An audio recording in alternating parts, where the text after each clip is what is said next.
اعوذ باللہ من الشیطان الرجیم بسم اللہ الرحمن الرحیم وبہ نستعین وہو خیر الناصر ومعین وصلی اللہ علی محمد وآلہ الطاہرین اللہم صلی علی محمد وآل محمد وعجل فرجہم۔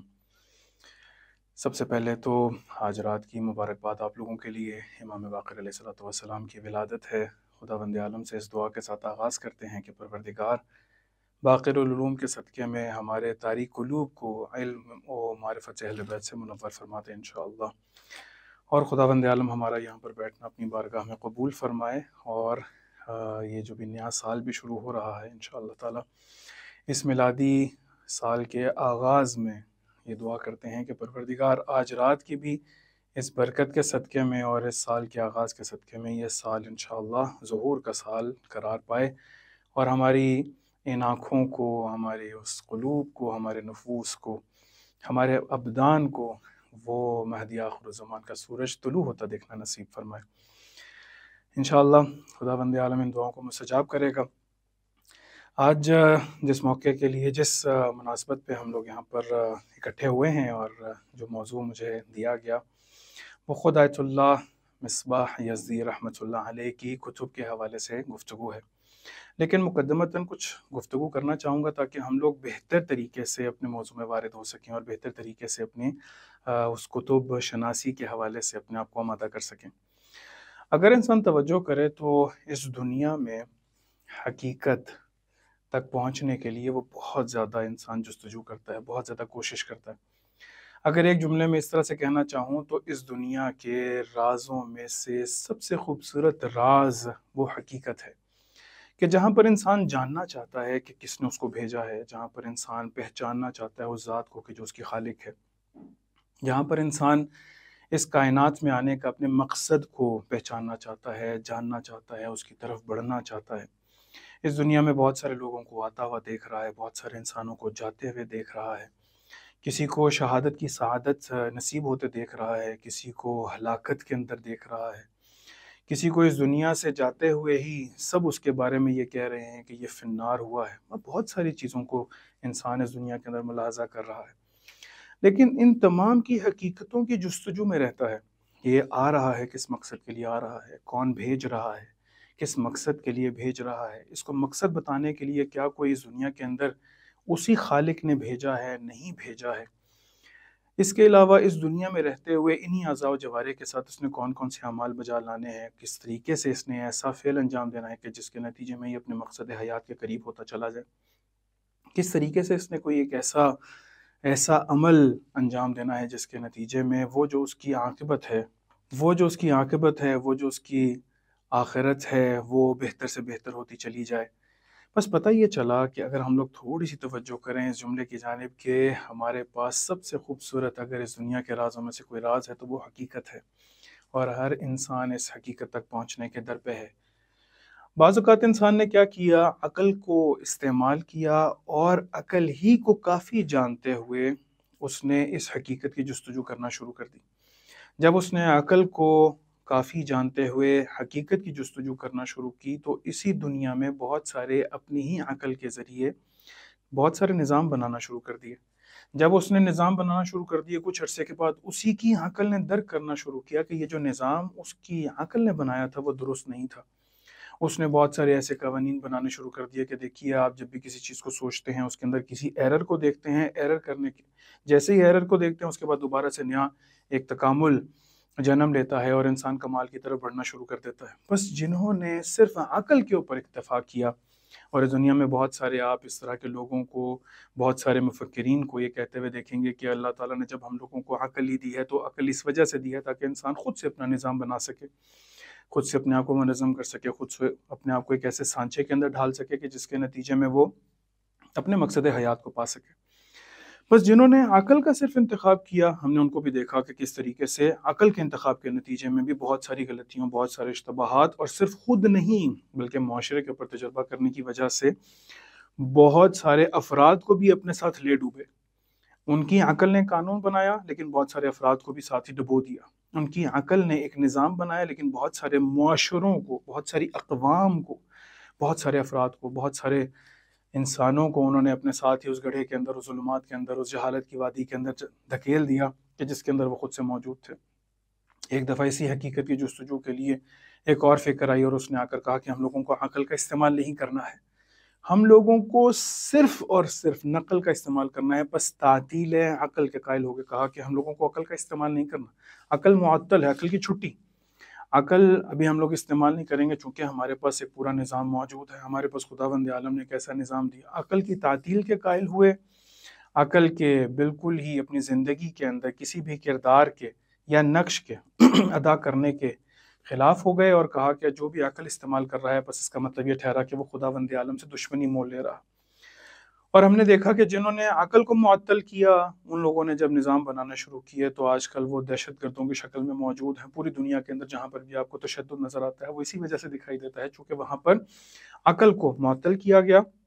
اور کہا کہ دیکھو یہاں پر نقل کے اندر یہ موجود ہے، بس ہم لوگ اس کو جاری کریں گے اور جاری کرنے کے بعد ہماری عقل اس کا فیصلہ نہیں کر سکتی کہ یہ آیا اچھا ہے یا برا ہے، یہ حسن ہے یا قبیح ہے۔ ہماری عقل اس کا فیصلہ نہیں کر سکتی، بس جو بھی خداوند عالم نے کہہ دیا وہ حسن اور جو بھی خداوند عالم نے منع کر دیا وہی قبیح بنتا چلا گیا، عقل کی تعطیل کے قائل ہو گئے۔ کتنی خوبصورت بات یہ ہے کہ جہاں پر انسان حقیقت کی جستجو کرنا چاہتا ہے، انہی رازوں میں سے کسی راز کو کشف کرنا چاہتا ہے، جاننا چاہتا ہے کہ خداوند عالم نے اس کو کس مقصد کے لیے بھیجا۔ پروردگار نے اس دنیا میں ایسے چند افراد کو امام علیہ السلام کی غیبت کبریٰ میں اور امام علیہ السلام کی یا معصومین علیہ السلام کی موجودگی میں کہ جب وہ ظاہراً موجود تھے، کچھ ایسے افراد کا انتخاب کیا کہ جو لوگوں کی عقل اور نقل یعنی عقل اور خداوند عالم کے بنائے ہوئے قانون، وہ قرآن کی صورت میں ہو، وہ چاہے سیرت کی صورت میں ہو، چاہے وہ سنت اور روایات اور احادیث کی صورت میں ہو، ان کو جمع کر کے انسان کی ہدایت کا بندوبست کرنا شروع کر دیا۔ انہوں نے کہا کہ کس طریقے سے انسان اپنے نفس کو، اپنی عقل کو بروئے کار لاتے ہوئے خداوند عالم کی بتائے ہوئے اصولوں کے مطابق ان تمام حقیقتوں تک پہنچنے کے قابل بن جاتا ہے کہ جس کے نتیجے میں وہ تمام سوالات کے جو اس کے ذہن میں ابھرتے ہیں ان کا جواب دینے کے لیے تیار ہو جاتا۔ جواب کی تلاش ایک ایسے مشرب سے لینا چاہتا ہے کہ جہاں پر وہ پانی گدلا نہ ہو، گندا نہ ہو، لیکن اتنا پاک ہو کہ جو اس کے تمام سوالوں کی تشفی کا باعث بن جائے۔ اسی لیے خداوند عالم کا شکر ہے کہ پروردگار نے ہمارے زمانے میں، پہلے زمانوں میں ایسے افراد کو اس کائنات کے اندر بھیجا کہ جنہوں نے جستجو کی ہے، خود کو غرق کر دیا خداوند عالم کی ذات میں، لیکن خداوند عالم کی ذات میں غرق ایسے نہیں کیا کہ جہاں پر اپنی عقل کی تعطیل کے قائل ہو گئے، نہیں، بلکہ عقل کو، اہل بیت کی سیرت کو لے کر، قرآن کی آیات کو لے کر خود کو اس طرح سے فنا فی اللہ کیا کہ جب انسان کی ہدایت کرنا چاہتے ہیں تو اس کا ہاتھ تھامتے ہیں اور ہاتھ تھام کر امام زمانہ کے ہاتھ میں دیتے ہیں۔ اور عجیب بات یہ ہے کہ خداوند عالم بعض انسانوں کو اتنی توفیق عطا کرتے کہ جہاں پر ان کا کہنا، جو وہ کہتے چلے جاتے ہیں، جو وہ درس دیتے چلے جاتے ہیں، جو وہ کلام کرتے چلے جاتے ہیں، اتنا منظم اور اتنا کہہ لیجئے کہ تنظیم شدہ کلام کہتے چلے جاتے ہیں کہ وہ کتابیں بنتی چلی جاتی ہیں۔ یعنی کیسی بات ہے کہ جہاں پر انسان اس حقیقت تک پہنچانے کے لیے کسی کو کچھ کہتا ہے تو خداوند عالم اس کے الفاظ کے اندر اتنی طاقت رکھ دیتے ہیں کہ جہاں پر وہ اس انسان کو اس ہدایت کے راستے کی جانب بھیجنے کے لیے یا ہمراہ کرنے کے لیے ان کے الفاظ کو اتنی طاقت عطا کر دے۔ اگر وہ لکھتا ہے تو خداوند عالم ان کے کلمات کو کہ جو وہ لکھے ہیں، سیاہی، وہ جو کلمات کے جو اس نے اپنے قلم سے لکھے ہیں، اس کے اندر اتنی طاقت ڈال دیتا ہے کہ جس کے نتیجے میں وہ کلمات کسی بھی انسان کی ہدایت کا سبب بن جائیں، کسی بھی انسان کی ہدایت پر گامزن کرنے کی وجہ بن جائیں، کوئی ریزن بن جائے۔ ایسی ہی ایک شخصیت کے جن کو خداوند عالم نے ہمارے زمانے میں اس کائنات میں ہماری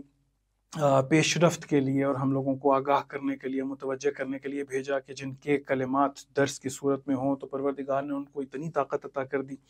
کہ جہاں پر کسی بھی انسان کی ہدایت کا سبب بن جائیں، جہاں پر اگر وہ لکھنا شروع کرتے ہیں تو خداوند عالم ان کے لکھنے میں، اس قلم کی سیاہی میں اتنی طاقت ڈال دے،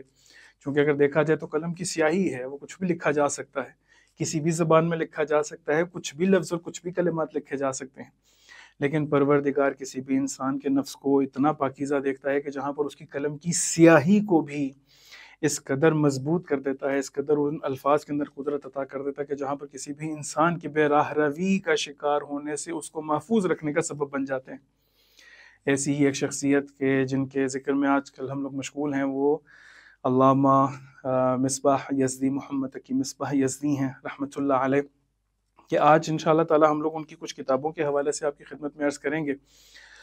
اگر ہم لوگ ان کی کل کتابوں کو بھی اگر تقسیم کرنا چاہیں تو ہم لوگ ان کو دو حصوں میں تقسیم کر سکتے ہیں، یعنی دو قسموں میں، اولی قسموں میں تقسیم کر سکتے ہیں، یہ تقسیم اولی جس کو کہا جائے۔ ایک وہ علامہ مصباح یزدی کی کتابیں ہیں کہ جن کو استاد کے بغیر نہیں پڑھا جا سکتا، یعنی تخصصی کتابیں، ایسی تخصصی کتابیں کہ جو فلسفے پہ لکھی گئی ہیں، جو منطق پہ لکھی گئی ہیں، جو ابن سینا کے فلسفے کے بارے میں لکھی گئی ہیں، جو حکمت متعالیہ ملا صدرہ کا جو فلسفہ ہے، وہ جو اسفار اربع کے جو ملا صدرہ کے معروف ہیں، ان کی شرح میں لکھی گئی ہیں۔ بس یہ ایسی تخصصی کتابیں ہیں جو کسی بھی علم کے ساتھ خاص ہیں، کچھ عقائد کے یعنی کلامی موضوعات پر لکھی گئی ہیں، کہ ان کو استاد کے بغیر بہرحال پڑھنا اور بعض مقدمات کے بغیر پڑھنا شاید ہر ایک انسان کے لیے ممکن نہ ہو سکے۔ اس کے لیے کچھ مقدمات چاہیے ہیں تاکہ ان کتابوں تک پہنچا جا سکے، پھر ان کتابوں سے استفادہ کیا جا سکے۔ یعنی ان مقدمات میں ممکن ہے کہ کچھ فلسفی مقدمات ہوں، کچھ منطقی مقدمات ہوں، کچھ کلامی مقدمات ہوں، کچھ علوم کے ایسے مقدمات کہ اگر وہ ہوں تو پھر ان کتابوں کو سمجھا جا سکتا ہے۔ یہ تخصصی کتابیں ہیں۔ دوسری قسم ہمارے پاس ان کتابوں کی ہے کہ جو کچھ عام لوگوں کے لیے لکھی گئی ہیں، یا ایسے افراد کے لیے تاکہ ان لوگوں تک جو اہل بیت کا پیغام ہے وہ پہنچایا جا سکے۔ اگر اس طرح کی کتابوں کو بھی دو حصوں میں تقسیم کر دیں تو علامہ مصباح یزدی کی کچھ کتابیں ایسی ہیں کہ جو اگر وہ اہل بیت کے مشرب کو اور ان کے بیانات کو لوگوں تک پہنچانے کے لیے بھی لکھی گئی ہیں تو ان میں سے بھی بعض تخصصی ہیں، یعنی اس طریقے سے کہ جو استاد کے بغیر شاید ان کو پڑھنا مشکل ہو۔ لیکن بعض ایسی کتابیں ہیں کہ جو ہر کوئی سمجھ سکتا ہے، جس سے استفادہ کر سکتا ہے، جو اس کی پہنچ تک اگر ہوں تو وہ اس سے استفادہ کرتے ہوئے اسی حقیقت کو پہنچ سکتا ہے، اسی حقیقت کو جان سکتا ہے، اسی حقیقت کو پہچان سکتا ہے۔ ہم لوگ یہاں پر آپ لوگوں کی خدمت میں سب سے پہلے جو علامہ مصباح یزدی کی کتابوں کا ایک پوری فہرست ہے کہ کون کون سے عناوین کے اوپر علامہ نے ان کتابوں کو، یعنی جو عناوین مرتب کیے گئے ہیں کس کس علم کے ذیل میں کیے گئے ہیں، سب سے پہلے اس کو تھوڑا سا دیکھتے ہیں اور اس کے بعد کوشش کریں گے کہ ان کتابوں کا زیادہ ذکر کیا جائے اس تھوڑے سے وقت کے اندر کہ جو ہم سب کے لیے مفید ہو سکیں، یعنی ایسی کتابیں کہ جو اگر ہم لوگ پڑھیں اور ہم لوگوں کے ہاتھ میں آ جائیں اور ہم لوگ ان کو مطالعہ کریں اور اپنی زندگی کا حصہ بنا سکیں، تو وہی جو آپ کی خدمت میں مقدمے میں عرض کیا کہ ہم لوگ انشاءاللہ تعالیٰ اس حقیقت تک پہنچنے کو اپنے لیے ممکن بنا سکیں گے، یعنی وہ جو راز ہستی ہے، وہ جو راز کائنات ہے، اس تک پہنچنے میں انشاءاللہ تعالیٰ ہمارے لیے یہ کتابیں ممد اور معاون ہو سکتی ہیں۔ اگر ہم لوگ کلی ایک تقسیم کریں کہ علامہ نے کن کن موضوعات پہ لکھا، تو تقریباً 7 موضوعات ایسے ہیں کہ جن کی تقسیم بندی کی گئی کہ علامہ مصباح یزدی نے ان موضوعات پر قلم اٹھایا ہے، یا پھر انہوں نے ایسی گفتگو کی ہے اور اتنی منظم گفتگو کی ہے کہ جو کتابی شکل میں آ گئی ہے۔ اس میں سے اگر ہم لوگ پہلا عنوان لیں تو وہ تفسیر اور علوم قرآن کا ہے۔ پہلا عنوان کہ جو تفسیر اور علوم قرآن کے حوالے سے علامہ مصباح یزدی نے جو کتابیں لکھی ہیں اور جو دروس ہیں اور بعد میں کتابوں کی شکل بن گئی ہیں، وہ تقریباً 19 کتابیں ہیں کہ جو ابھی تک فارسی زبان میں بالخصوص وہ پبلش ہو چکی ہوئی ہیں، اور اسی طرح سے حوزے کی زینت ہے، یعنی طلاب حوزہ اور افراد کے جو فارسی جانتے ہیں وہ ان کتابوں سے استفادہ کر رہے ہیں۔ تفسیر اور علوم قرآن میں اگر پہلے جو ہم لوگوں نے تقسیم کی، تفسیر اور علوم قرآن میں اگر ہم لوگ دیکھیں تو 19 کتابیں ابھی تک پبلش ہو چکی۔ اگر ہم لوگ ان کا جائزہ لینا شروع کریں تو اس میں ہمارے پاس خدا شناسی کے عنوان پر ایک بہت خوبصورت کتاب موجود ہے کہ جس میں علامہ مصباح یزدی خداوند تبارک و تعالیٰ سے متعلق بہت سارے سوالوں کے جوابات دیتے ہیں، یعنی خداوند عالم کے وجود کے حوالے سے۔ یعنی اگر کسی انسان سے پوچھا جائے کہ کیا پروردگار موجود ہے یا موجود نہیں ہے، خداوند عالم واحد ہے، اس کے اوپر کیا دلیل ہے، خداوند عالم احد ہے، اس کے اوپر کیا دلیل ہے، خداوند عالم کی صفات ثبوتیہ ہیں، صفات سلبیہ ہیں، خداوند عالم کے ساتھ کون سی ایسی صفات ہیں کہ جن کو ہم لوگ متصف کر سکتے ہیں پروردگار کو ان صفات کے ساتھ، کون سی ایسی ہیں کہ جن کی نفی ضروری ہے۔ اس طرح کے اور بہت سارے سوالات، یعنی خداوند تبارک و تعالیٰ سے متعلق انسان کے ذہن میں بہت سارے سوالات جو آتے ہیں، علامہ مصباح یزدی نے اپنی اس کتاب خدا شناسی میں قرآن کی آیات کے ذریعے سے ان تمام سوالات جو انسان کے ذہن میں آتے ہیں اس کا ایک الحمدللہ ایک قانع کنندہ جوابات دیے ہیں۔ اور ایک اور یہاں پر بلکہ ایک بات کہتا چلا جاؤں کہ علامہ کی جو ایک بہت خوبصورت روش کہ جو بہت کم علماء اور فضلاء اور آیات عظام وغیرہ کے اندر موجود ہے وہ یہ ہے کہ جب بھی کسی چیز کے یا جب بھی کسی امر کے اس بات کے لیے وارد ہوتے ہیں، داخل ہوتے ہیں، تو سب سے پہلے قرآن کی آیت کو ذکر نہیں کریں گے، بلکہ سب سے پہلے عقلی براہین کے ذریعے سے، عقلی ادلہ کے ذریعے سے اسی سوال کا جواب دیتے ہیں۔ جب عقلی ادلہ اور براہین کے ذریعے سے انسان مطمئن ہو جاتا اور مطمئن ہونے کے بعد دیکھتا کہ اب میری عقل اس کے اوپر قانع ہو گئی، علامہ نے جب اس کو مطمئن کر دیا تو علامہ مصباح یزدی پھر اس کے آخر میں قرآن کی آیات بھی ذکر کرنا شروع کرتے ہیں کہ دیکھیے یہ جو آپ کی عقل جہاں پر پہنچی ہے انہی ادلہ کے ذریعے سے، انہی مقدمات کے ذریعے سے خداوند تبارک و تعالیٰ بھی یہی فرما رہا۔ چونکہ اگر غور کیا جائے تو ہمارے پاس جو سب سے بڑی حجت باطنی، بلکہ ہمارے پاس جو حجت باطنی ہے وہ خود عقل ہے، یعنی اگر عقل نہ ہو تو خداوند عالم کے وجود کو کیسے ثابت کریں گے؟ اگر کہیں کہ قرآن کے ذریعے سے ثابت کریں گے تو پہلے خداوند عالم کا وجود ثابت ہوگا تو خداوند عالم کا کلام ثابت ہوگا۔ ہم کہیں گے نبی کے ذریعے سے کریں گے تو خداوند عالم کا وجود ثابت ہوگا، تبھی تو یہ ثابت کریں گے کہ پروردگار کی طرف سے کوئی مبعوث ہوا ہے تاکہ انسان کی ہدایت کر سکے۔ بس کہنے کا مطلب یہ ہے کہ خود عقل کی اہمیت اتنی زیادہ ہے کہ علامہ مصباح یزدی اس کی طرف اس قدر شدت کے ساتھ متوجہ ہیں کہ اس زمانے میں موجود انسان کو اس کی عقل کے ذریعے سے مخاطب کرتے ہیں، اور اس خطاب کے بعد جب اس کو قانع کر لیتے ہیں، جب اس کو مطمئن کر لیتے ہیں تو مطمئن کرنے کے بعد قرآن کی آیت کا ذکر کرتے ہیں، دیکھو یہ جو تمہارا خالق ہے وہ بھی تمہارے بارے میں یہی کہہ رہا، یہ جو تمہارا خالق ہے یہ بھی اپنی صفات کے بارے میں اسی طرح سے ذکر کر رہا۔ تو بہرحال یہ ایک بہت ایک خوبصورت اور جالب روش ہے۔ تفسیر اور علوم قرآن میں جہاں پر علامہ مصباح یزدی کی ہمارے پاس خدا شناسی موجود ہے، وہیں پر ہمارے پاس جہان شناسی موجود ہے، جس کو ہم لوگ انگلش میں کاسمولوجی بھی کہتے ہیں، یعنی کاسمولوجی کے جو اس کائنات میں جتنی بھی موجودات ہیں اس کے بارے میں جو علم ہے اس کو کاسمولوجی کہا جاتا ہے۔ علامہ مصباح یزدی اس میں بھی ستاروں کے بارے میں ذکر کرتے ہیں، جنوں کے بارے میں ذکر کرتے ہیں، مختلف اور جو خداوند عالم کی مخلوق ہے، موجودات ہیں اس کائنات میں، اس کی خلقت کے مقاصد کو، اہداف کو اسی روش کے ساتھ، یعنی عقل کے ساتھ اس بات، اور اس کے بعد قرآن کی آیت کے ذریعے سے اس کی تائید، اس کو باقاعدہ سے اٹیسٹ کر دیتے ہیں۔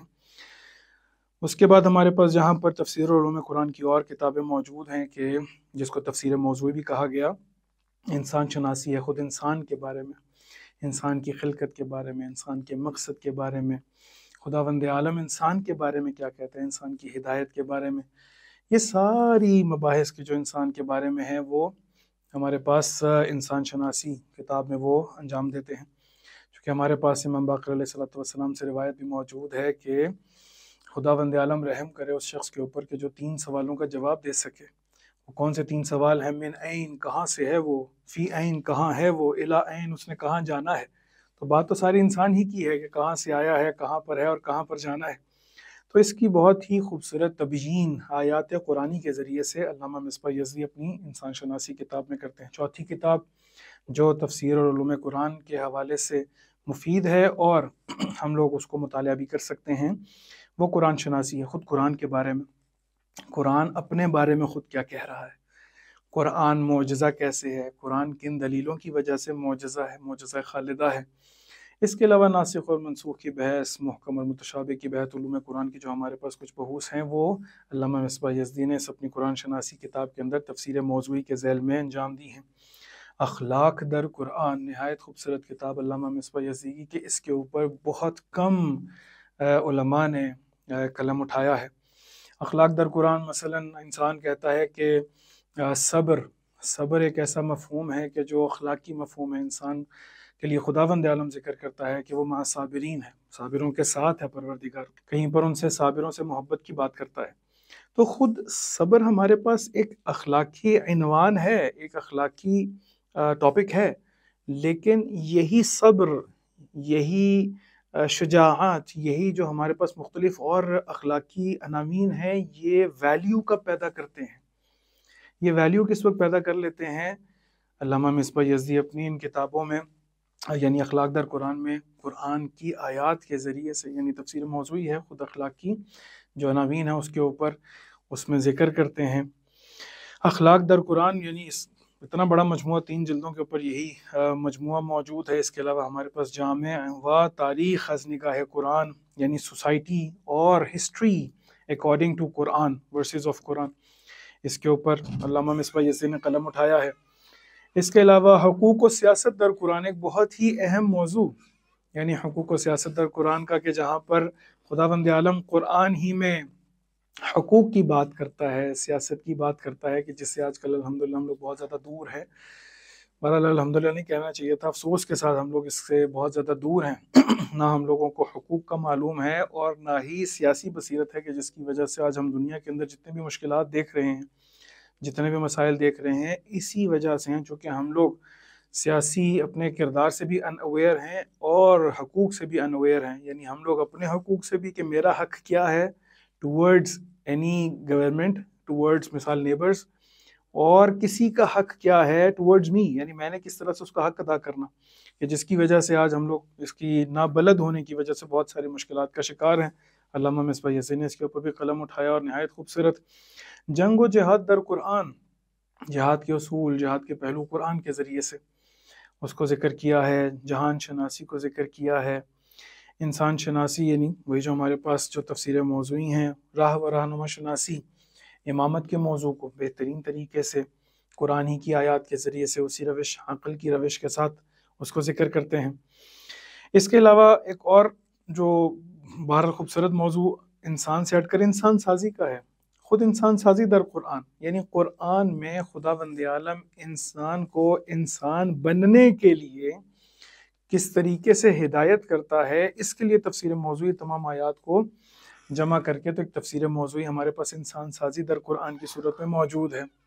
بہرحال ایک بہت ہی خوبصورت موضوع لقاء الہی ہے، رستگاران، قرآن در آئینے، نہج البلاغہ۔ نہج البلاغہ میں امیر المومنین علیہ السلام کس طریقے سے قرآن کو ذکر کرتے ہیں، تو بہرحال یہ ہمارے پاس تفسیر موضوعی۔ تفسیر اور علوم قرآن کے ذیل میں یہ 19 کتابیں ہمارے پاس علامہ مصباح یزدی کی موجود ہیں۔ اس کے بعد اگر ہم لوگ آگے بڑھیں تو ہمارے پاس جو سیرت معصومین علیہ السلام کے حوالے سے کتابیں موجود ہیں، اس میں آپ کی خدمت میں نے عرض کیا کہ بعض ایسی نصیحتیں کہ جو امام صادق علیہ السلام نے ذکر کی ہیں، ان کی شرح موجود ہے، اور ایک خوبصورت کتاب کہ جس کا میں آپ لوگوں کی خدمت میں بھی تعارف بھی دے رہا تھا، وہ یہ کہ جب حضرت موسیٰ علیہ السلام کوہ طور پہ گئے اور اللہ تعالیٰ سے ہم کلام ہوئے، اور کلام ہونے کے نتیجے میں وہ جو گفتگو ہوئی ہے انسان سازی کے عنوان پر، یعنی پروردگار نے کس طریقے سے حضرت موسیٰ علیہ السلام سے تقاضا کیا ہے، حضرت موسیٰ علیہ السلام کے کون کون سے سوالات تھے، کچھ وقت نہیں ہے، نہیں تو بڑے خوبصورت سوالات اور بڑی خوبصورت وہ روایات ہیں، وہ حدیث قدسی کی شکل میں ہمارے پاس موجود ہیں۔ یعنی معصومین علیہ السلام نے ذکر کیا کہ حضرت موسیٰ علیہ السلام کوہ طور کے اوپر تشریف لے گئے اور خداوند عالم سے یہ کلام کیا، اور پھر حضرت علامہ مصباح یزدی اس کلام کو لے کر اس کی تفسیر کو بیان کیا اور شرح کو بیان کیا۔ تو یہ 9 جلسوں کے اوپر، یعنی 9 حدیث قدسی کے اوپر ہمارے پاس علامہ مصباح یزدی کی کتاب اس سیرت معصومین علیہ السلام کے ذیل میں موجود ہے۔ اس کے علاوہ خود امیر المومنین علیہ السلام کی جو 2 وصیتیں نہج البلاغہ میں ہمیں ملتی ہیں، کہ ایک وصیت وہ کہ جو امام علیہ السلام جب صفین سے واپس تشریف لا رہے تھے تو راستے میں امام حسن و امام حسین علیہ السلام کو جو وصیت کی ہے، وہ والی وصیت الگ سے علامہ مصباح یزدی اس کی تفسیر کو بیان کرتے ہیں، اور ایک وہ وصیت امام علیہ السلام کی کہ جو عبد الرحمن ابن ملجم لعین کے اس وار کے بعد امام علیہ السلام نے امام حسن و حسین علیہ السلام اور اپنی اولاد کو جو وصیت کی ہے، اس کی بھی الگ سے شرح موجود ہے، اور وہ علامہ مصباح یزدی کی کتاب اسی سیرت معصومین علیہ السلام کے ذیل میں پیام مولا از بستر شہادت کے نام سے کتاب ہے، وہ موجود ہے۔ اس کے علاوہ ہمارے پاس جو بہت خوبصورت عنوان، جو بہرحال مجھے بھی ساری عناوین بہت زیادہ جالب ہیں، لیکن ایک بہترین ہا و بدترین ہا، علامہ مصباح یزدی نہج البلاغہ از دیدگاہ نہج البلاغہ، امیر المومنین علیہ السلام کے کلمات سے اسی دنیا میں بہترین افراد اور بدترین افراد کا تعارف کراتے ہیں، کہ بہترین افراد کون سے ہیں اور بدترین افراد کون سے ہیں۔ نہج البلاغہ کے تناظر میں اور ان کی کلمات امیر المومنین سے استفادہ کرتے ہوئے علامہ مصباح یزدی کی یہ کتاب بہت ہی خوبصورت موجود ہے۔ اس کے علاوہ ہمارے پاس سجادہائی سلوک اور مناجات شعبانیہ کی شرح کہ جس میں نہایت خوبصورت انداز سے اسماء الہی کی شرح کو بیان کرتے ہیں، اور متعدد مضامین اور جو قیمتی معارف ہیں وہ سیرت معصومین علیہ السلام کے ذیل کے اندر موجود ہیں۔ اسی سیرت میں ہمارے پاس 4 کتابیں ایسی ہیں کہ جو امام علیہ السلام نے بعض ہستیوں کے بارے میں کہی ہیں۔ مثال کے طور پہ جامی از ظلال کوثر، یہ جناب زہرا کے بارے میں پوری کتاب موجود ہے۔ جناب زہرا کے معارف ہیں، جناب زہرا کے فضائل ہیں، جناب زہرا کی شخصیت کو، ان تمام معارف کو خوبصورت طریقے سے اس کتاب کے اندر بیان کیا گیا ہے۔ آفتاب ولایت ہمارے پاس علامہ مصباح یزدی کی کتاب موجود ہے جو امام زمانہ عجل اللہ تعالیٰ فرجہ شریف کے بارے میں، اس کے اندر بہت سارے خوبصورت مطالب اور بہت سارے خوبصورت معارف موجود ہیں۔ تو کل اگر دیکھا جائے تو ہمارے پاس معصومین اور ان تمام شرح روایات اور سیرت معصومین کے ذیل میں 23 کتابیں کہ جو علامہ کی ہمارے پاس موجود ہیں۔ اس کے علاوہ فلسفہ اور منطق کے حوالے سے 11 کتابیں موجود ہیں کہ جب ہم لوگوں نے پہلی تقسیم کی تھی کہ کچھ ایسی کتابیں ہیں کہ جو تخصصی ہیں، یعنی وہ استاد کے بغیر اس کو پڑھنا، شاید مقدمات کے بغیر اس کو پڑھنا سب کے لیے ممکن نہ ہو سکے، ان میں یہ 11 کتابیں آتی ہیں، لیکن ان میں سے بھی 2 جلدوں پر ایک کتاب ایسی ہے کہ جو حقیر کی رائے کے مطابق خود سے کوشش کرنی چاہیے ہے اور کسی استاد سے وہ ضرور پڑھ لینی چاہیے۔ وہ آموزش عقائد ہے، آموزش عقائد کے جو علامہ مصباح یزدی اپنی کلامی کتاب کے جس کے اندر توحید ہے، معاد، توحید سے لے کر معاد تک کی تمام مباحث اس کے اندر ذکر کرتے ہیں، حتیٰ بہت ہی جالب اور خوبصورت طریقے سے ذکر کرتے ہیں، یعنی بہت زیادہ، جس طرح سے میں نے آپ کی خدمت میں ان کی روش کو بھی ذکر کیا کہ ان کی روش ہی یہ ہے کہ سب سے پہلے آ کر عقل کے ذریعے سے کسی بھی مفہوم کو، کسی بھی امر کو اس بات کرتے ہیں، اور جب انسانی عقل اس کے اوپر قانع ہو جاتی ہے تو اس کے بعد ایک تائید کے لیے روایت لے کر آتے ہیں یا آیت لے کر آتے ہیں خداوند عالم کی کہ دیکھو جس نتیجے پر تم پہنچے ہو پروردگار بھی تم سے یہی تقاضا کر رہا ہے۔ تو یہ بہرحال کلام اور فلسفے کے ذیل میں ہمارے پاس مزید جو 8 کتابیں ہمارے پاس موجود ہیں کہ جن میں سے ایک ہمارے پاس آموزش عقائد ہے۔ اسی کلام اور فلسفہ دین میں ہمارے پاس بعض کتابیں بالکل ہی معاصر ہیں۔ مثال کے طور پہ آج کل آپ لوگ بہت زیادہ بات سنتے ہوں گے دین اور عقل کے حوالے سے کہ جہاں پر عقل ہے وہاں پر دین کی کیا ضرورت ہے، اور یہ مقدمے کے اندر بہرحال آپ کی خدمت میں تھوڑا سا میں نے عرض بھی کیا، لیکن خود دین کی ضرورت کیوں ہے، کیا ضرورت ہے دین کی، دین کی وجہ سے کتنے مسائل ہیں۔ یعنی ابھی میں خود بھی ایک جگہ گیا تو وہاں پر بھی مجھے کسی نے سوال کیا کہ دین تو صرف جنگ ہے، اس کے علاوہ اور کچھ بھی نہیں ہے۔ تو وہ جنگ صرف شاید مادی جنگ دیکھ رہا تھا، جبکہ انسان خود کلن حالت جنگ میں ہے، یعنی وہ شیطان کے ساتھ مسلسل برسر پیکار ہے، 2 جبہے خداوند عالم میں ذکر کر رہا ہے، حق اور باطل کے۔ بہرحال اس طرح کے بہت سارے سوالوں کے جواب اور اس طرح کی بہت ساری حقائق سے انسان آشنا ہو، اس کے لیے بہت ہی خوبصورت علامہ مصباح یزدی کی جو کتاب موجود رابطہ علم و دین، یہ بہرحال ہمارے پاس کلام و فلسفہ دین کے ذیل میں جو کتابیں موجود ہیں ان میں سے ایک ہے، خود آموزش عقائد کے جو میں نے آپ کی خدمت میں بھی بیان کیا۔ اس کے علاوہ جو کاوش ہا و چالش ہا کے نام سے 2 جلدوں پر ایک کتاب موجود ہے جس میں علامہ مصباح یزدی بہت سارے سوالوں کے جواب دیتے ہیں، بہت سارے سوال ان سے کیے گئے جس کے وہ جوابات دیتے ہیں۔ یعنی ان کا ایک سیشن ہوا کرتا تھا یونیورسٹی میں کہ جہاں پر جوان سٹوڈنٹس ان سے سوال کیا کرتے تھے اور یہ آگے سے جواب دیا کرتے تھے، لیکن وہی جواب ایسا نہیں ہے کہ وہ خود سے دیا گیا ہو، بلکہ عقل کو قانع کرنے کے بعد باقاعدہ سے اس کی اٹیسٹیشن کی جاتی تھی روایات اور آیات کے ذریعے سے۔ تو وہ جو سوالوں کا مجموعہ تھا وہ اس قدر قیمتی تھا اور وہ جوابات اس سے زیادہ قیمتی کہ جن کو جمع کر کے یہ 2 جلدوں کے اوپر ایک کتاب بنائی گئی۔ بس فلسفہ کلام اور فلسفہ دین کے ذیل میں ہمارے پاس 8 کتابیں موجود ہیں۔ اخلاق اور عرفان کے ذیل میں ہمارے پاس 11 کتابیں موجود ہیں۔ 11 کتابوں میں سے فلسفہ اخلاق موجود ہے۔ خود اخلاق کا فلسفہ انسان کے لیے بہت زیادہ اہم ہے۔ آپ غور کریے کہ ہم لوگ بہت ساری احکام سے واقف ہیں لیکن اس کے اخلاق سے بعض اوقات واقف نہیں ہوتے۔ اس کی مثال یوں دی جا سکتی ہے کہ اگر ایک انسان باجماعت نماز پڑھنے کا عادی ہے اور پہلی صف میں باجماعت نماز پڑھنے کا عادی ہے، تو آپ غور کریے کہ اگر اسی کی جگہ پہ پہلی صف میں کوئی بچہ جا کر کھڑا ہو تو وہی نمازی جو نماز ہی پڑھنے جا رہا ہے پہلی صف سے بچے کو شاید بہت برے طریقے سے اپنی جگہ سے ہٹائے گا اور وہاں پر کھڑا ہو کے نماز بھی پڑھے گا۔ اس کا مطلب یہ ٹھہرا کہ اس نمازی کو نماز پڑھنا آتی ہے لیکن اخلاق نماز نہیں آتی ہے۔ نماز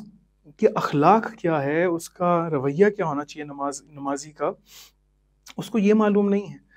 تو بہرحال یہ بہت ہی خوبصورت مباحث ہیں اور بہت ہی خوبصورت عناوین ہیں۔ علامہ مصباح یزدی نے اس طرح کے بہت سارے عناوین کو نہایت ہی خوبصورت اور جالب انداز اور عقلی انداز اور عقلی روش کے ساتھ اس کو ذکر کیا، اور بعد میں جس طرح سے میں نے آپ کی خدمت میں عرض کیا کہ اس کی باقاعدہ سے اٹیسٹیشن آیات اور روایات کے ذریعے سے بھی ہمارے پاس موجود ہے۔ خود شناسی برائے خود سازی، اخلاق اور عرفان کی نہایت خوبصورت کتاب کے جس میں علامہ اس چیز کے اوپر انسان کو قائل کرتے ہیں کہ دیکھو جب تک تم اپنے آپ کو نہیں پہچانو گے تب تک اپنے آپ کو نہیں بنا سکو گے۔ خود اپنے سیلف کنسٹرکشن یا جو بھی آپ کہہ لیں خود سازی، تب تک تم لوگ خود سازی نہیں کر سکو گے۔ تو خود شناسی ضروری ہے، خود انسان کے جتنے مفاہیم ہیں اس کے اندر ذکر کیا تاکہ وہ خود سازی کر سکے۔ بے سوئے خود سازی ایک اور کتاب اسی اس کہہ لیجیے مین ہیڈنگ میں، کہ جہاں پر علامہ ذکر کرتے ہیں کہ دیکھو اگر تمہیں خود سازی کی طرف جانا ہے خود سے تو اس کی طرف جانے کے کیا خد و خال ہیں۔ اس کے علاوہ اسی کو لے کر ہمارے پاس دو اور بڑی خوبصورت کتابیں، بسوئے او و بسوئے تھو۔ بسوئے او یعنی خداوند عالم کی جانب، جب انسان نے خداوند عالم کی طرف جانا ہے تو اس کا طریقہ کار کیا ہے، یعنی اس کا طریقہ کار کیا ہے کہ وہ انسان نماز پڑھ رہا ہے، وہ روزہ رکھ رہا ہے، وہ عبادات کو انجام دے رہا ہے، عابد بن رہا ہے یا عبد بن رہا ہے، یعنی بندگی کر رہا ہے۔ تو بسوئے او یعنی اگر خداوند عالم کی طرف کوئی بڑھ رہا ہے تو اس کے لیے ایک پوری کتاب موجود ہے کہ جس میں علامہ مصباح یزدی اس تمام مباحث کو خداوند عالم تک بڑھنے کے لیے اس کو ذکر کرتے ہیں۔ اور ایک بسوئے تھو یعنی تم خود اپنی طرف بڑھنا چاہ رہے ہو، تو تم خود جب اپنے آپ کو شناخت کرنا چاہ رہے ہو تو اس کے لیے کیا طریقہ کار ہونا چاہیے۔ اس کے لیے پوری کتاب ہمارے پاس جدا پبلش ہو چکی ہے کہ جس سے الحمدللہ حقیقت جو ہیں جو حقیقت سے آشنا ہونا چاہتے ہیں وہ اس سے استفادہ کر رہے ہیں۔ در جستجو عرفان اسلامی، ہم لوگوں کو بہت سارے مقامات پر عرفان اسلامی کا کہہ کے بہت سارے دھوکوں میں بھی مبتلا کر دیا جاتا ہے، اور پاکستان بہرحال اردو سپیکر ہمارے پاس جو دنیا ہے اس کے اندر تو بہت زیادہ ایسا موجود ہے۔ یہ جو علامہ مصباح یزدی کی کتاب ہے غالباً اردو میں ترجمہ ہو چکی ہے، در جستجو عرفان اسلامی، نہایت خوبصورت کتاب ہے۔ عرفان اسلامی کے خد و خال اس میں بیان کیا، یعنی عرفان اسلامی سے مراد کیا ہے اور عرفان اسلامی کے حصول کا، یعنی خود عرفان اسلامی کے حصول کا طریقہ کار کیا ہے، اس کے مبانی کیا ہیں، اس کے فاؤنڈیشنز کیا ہیں، اور نہایت ہی سادہ زبان کے اندر اس کو بیان کیا گیا کہ جس سے سب استفادہ کر سکتے ہیں۔ تو یہ ہمارے پاس چوتھی مین ہیڈنگ، پہلی مین ہیڈنگ تفسیر اور علوم قرآن کی، دوسری مین ہیڈنگ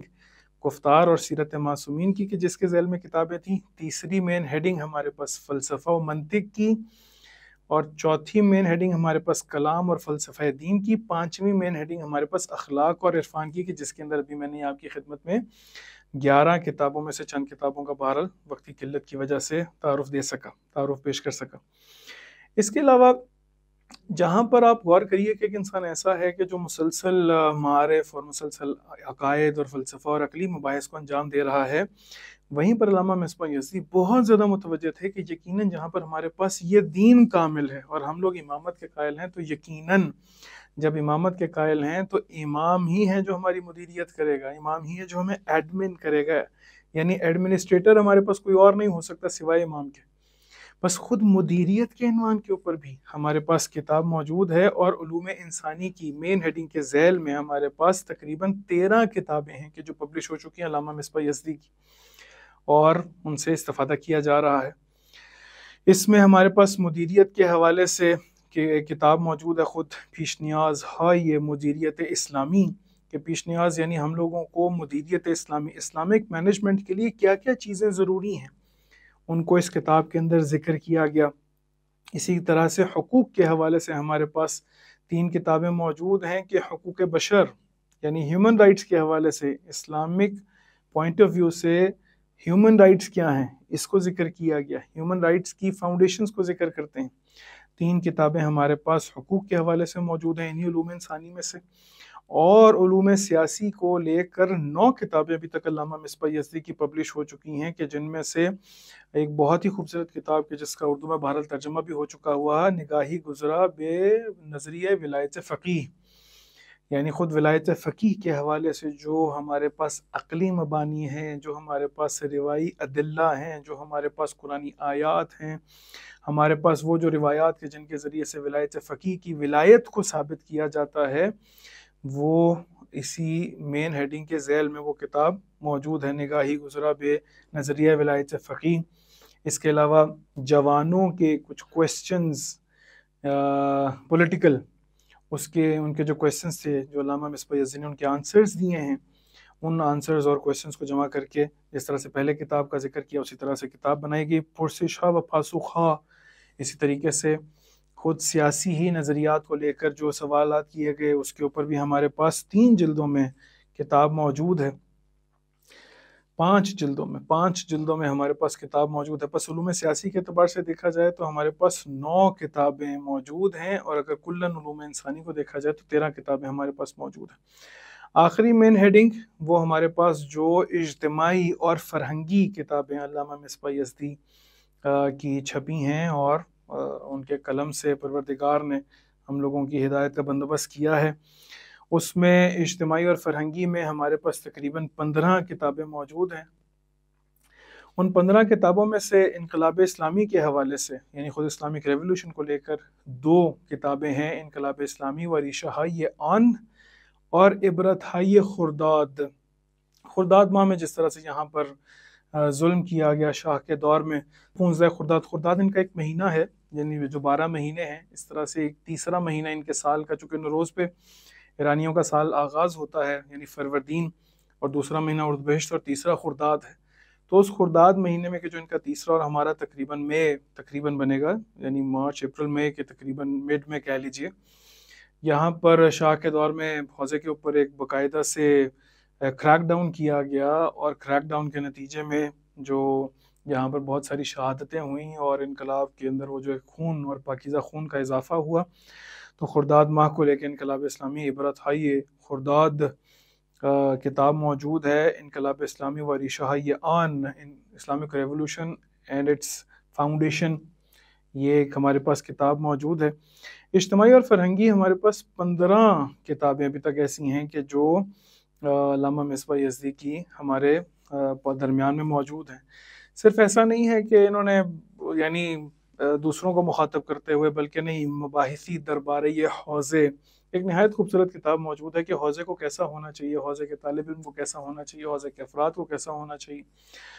حوزے میں علوم کیسے ہونی چاہیے۔ اس کے علاوہ یہ جو والنٹیئرز ہوتے ہیں، والنٹیئرز جس کو یہاں پر بسیج کہا جاتا ہے، اس کے اوپر باقاعدہ سے کتاب موجود ہے، نگاہی گزرا بے بسیج و بسیجی، یعنی وہ والنٹیئرز اور جو والنٹیئر ہیں ان کے بارے میں ایک کتاب موجود ہے، ان کے خط و خال کے بارے میں، ان کے طریقہ کار کے بارے میں، ان کی مثال کس طرح سے ان کو ہونا چاہیے ہے، کس طریقے سے وہ آگے بڑھ سکتے ہیں، کس طرح سے لوگوں پر وہ اثر انداز ہو کر لوگوں کو خداوند عالم کے قریب کر سکتے ہیں۔ اسی طرح سے ہمارے پاس جب وہ انڈیا تشریف لے گئے، وہاں کا سفر نامہ موجود ہے، اسی اجتماعی اور فرہنگی کی جو کتاب کی شکل اختیار کر چکا ہے، جس کا نام ہے سفر بے سرزمین ہزار آئین، کہ 1000 کانسٹیٹیوشنز کا ہمارے پاس ایک ایسی سرزمین، اور اس سرزمین کے بارے میں جو ان کی کہہ لیجئے ایک نظر تھی، وہ اس کتاب کے اندر موجود ہے۔ کل کتابیں علامہ مصباح یزدی کی جو کہ پبلش ہو چکی ہیں، ان کی تعداد 100 ہے، 100 کتاب ان علامہ مصباح یزدی کی پبلش ہو چکی ہے۔ لیکن اگر میں آپ کی خدمت میں آخر میں کچھ 1-2 جملے عرض کرنا چاہوں کہ ہم لوگ بہت ساری مقامات پہ ممکن ہے کہ کتابوں کا بھی میں مکمل کتابوں کا تعارف تو نہیں کرا سکا وقت کی قلت کی وجہ سے، لیکن بہرحال موٹی موٹی ہیڈنگز کے ذیل میں جس جہت سے جون سی طریقے جون سی ڈائریکشن سے علامہ مصباح یزدی نے کام کیا ہے، وہ آپ لوگوں کی خدمت میں عرض کر سکا۔ لیکن ایک ایسا جامع انسان کہ دیکھا جائے تو قرآن سے، عقل سے، روایات معصومین علیہ السلام سے، اور چوتھی چیز تزکیہ نفس، ان کو ملا کر اس طریقے سے ایک ایسا سسٹم دیتے ہیں کہ اگر مدیریت کی بھی بات کر رہے ہیں تو مدیریت کے اندر یہ نہیں کہتے کہ استحصال کرو، یعنی اب جب تمہیں کسی نے مینیجر بنا دیا، کسی ایسی سیٹ کے اوپر بٹھا دیا کہ جہاں پر بہت سارے افراد تمہارے نیچے کام کر رہے ہیں، تو اب یہ نہیں ہے کہ دوسروں کی مجبوری سے فائدہ اٹھاتے ہوئے اس کا استحصال کرو اور استحصال کے نتیجے میں تم اپنی مدیریت کو مضبوط کرتے چلے جاؤ۔ ایک انسان جب ان تمام سے اپنے آپ کو رچ کر لیتا ہے، رچ کرنے کے بعد معاشرے کی ہدایت کا بندوبست کرتا ہے، تو وہ صرف اپنی ترقی کا نہیں سوچتا ہے، وہ صرف یہ نہیں کہتا کہ میں ترقی کرنا شروع کر دوں، بلکہ وہ باقیوں کا بھی ہاتھ پکڑ کر، جہاں تک وہ سیکھ پاتا ہے باقیوں کا بھی ہاتھ پکڑ کے اسی راستے کی طرف انسان کو گامزن کرنے کی کوشش کرنا شروع کرتا ہے۔ علامہ مصباح یزدی کی کتاب اگر خلاصہ کرنا شروع کریں تو یہ تمام کتابیں ایسی ہیں کہ جہاں پر علامہ کسی کا ہاتھ پکڑ کر امام زمانہ اور خداوند عالم کے قریب کرنے کے لیے کوشاں نظر آتے ہیں، وہ چاہے قرآنی ہوں، چاہے سیرت کے حوالے سے ہوں، اور انشاءاللہ تعالیٰ مجھے امید ہے کہ ہم لوگ ان کی جو قرآنی بخش کی کتابیں ہیں ان سے استفادہ کریں گے، اور بالخصوص وہ کتابیں کہ جس میں سیرت معصومین علیہ السلام سے وہ تمام روایات کے جو ہماری زندگی کو بہتر کر کے ہمیں ہمارے خالق کے قریب کر سکتے ہیں، ہمارے مقصد حیات کے قریب کر سکتے ہیں، ان سے استفادہ کرتے ہوئے انشاءاللہ تعالیٰ اس چیز کا عہد کریں گے کہ پروردگارہ جس طریقے سے یہ صدقہ جاریہ ہے، اسی طریقے سے ہماری بھی اسی دنیا میں اس طریقے کے اعمال کرنے کی انجام دینے کی توفیق عطا کر دے کہ جو ہمارے لیے صدقہ جاریہ بن سکیں اور انشاءاللہ کسی کی ہدایت کا سبب بن سکیں۔ وصلی اللہ علی محمد وآل محمد۔